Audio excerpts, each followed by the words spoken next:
Hey, everybody, and welcome back to Pyramid Radio Station. I'm Orion, I'm Eris. and we're diving into something a little different today.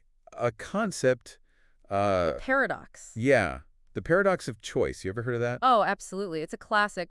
Basically, the idea is that Like more sometimes, choices, yeah, more choices can actually be a bad thing. which is weird, right? Like, you'd think more choices would mean more freedom, more chance to be happy, all that. Well, that's the paradox, isn't it? It's like one of those things that seems completely backwards. Okay, so before we get too deep into this, let's back up a sec. What exactly is a paradox? Just so everyone's on the same page, you know? Sure, a paradox is basically a statement or a situation that seems to contradict itself. It's like, remember the saying, less is more. It sounds impossible, but sometimes it's actually true. Okay, I get it. So how does this less is more idea apply to choices? Why would having more choices ever be a bad thing? Well, there are a few reasons. First of all, too many choices can just be plain overwhelming. Like, imagine going to the grocery store to buy cereal. And there are like 100 different kinds. Exactly. You stand there for ages, comparing boxes, reading labels, trying to figure out which one is the absolute best. By the time you finally choose one, you're exhausted and maybe not even that excited about your choice anymore. Oh, I totally get that. I've definitely been there, standing in the aisle, feeling like I need a degree in nutrition just to pick out breakfast. Right. And that's just cereal. Imagine trying to make bigger decisions with even more options. Like choosing a career or buying a house. Exactly. And the more options you have, the more pressure you feel to make the perfect choice. And that pressure can lead to a lot of anxiety and stress. And what happens if you can't decide? That's another problem. Too many choices can actually lead to something called decision paralysis. You get so overwhelmed by all the possibilities that you just freeze up and can't make a decision at all. So you end up doing nothing. That doesn't sound very productive.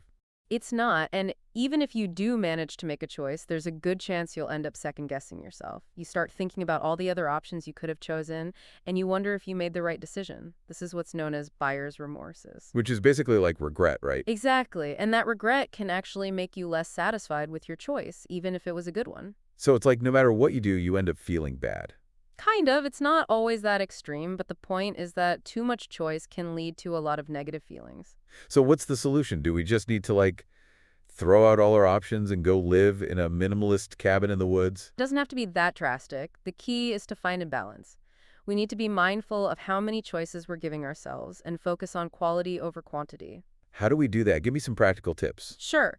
One simple strategy is to set limits for yourself. Like when you're shopping for clothes, decide in advance how many items you're going to buy. That way you won't be tempted to overspend or buy things you don't really need. Exactly. You can also try to simplify your daily routines. For example, if you always struggle with what to wear in the morning, create a capsule wardrobe with a few go-to outfits. So you don't have to waste time staring into your closet every day. Right, and when you're making bigger decisions, try to narrow down your options to a handful of really good choices and then focus on researching those thoroughly. That way you're not getting bogged down in endless possibilities. Exactly, and it's important to remember that sometimes it's okay to just go with your gut instinct.